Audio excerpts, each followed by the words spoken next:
masayat, wala kang tatay. O, narinig ko, sayat.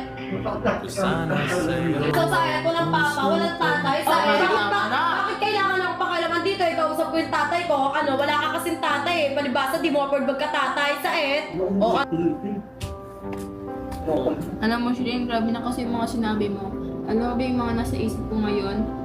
Pag kunwari may nakikita akong bata na inahatid ng papa niya sa school, napapaisip ko paano kaya kung ako yan, paano kaya kung ako yung hinahatid ng papa ko.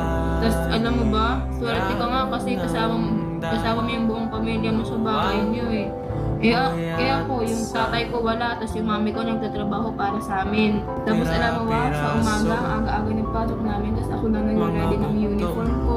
Hindi na nga ako nakakakain eh, kasi minsan late na ako nakakagising. Kaya ako lang mag-isa sa gabi, nag-plan siya ng mga uniform ko.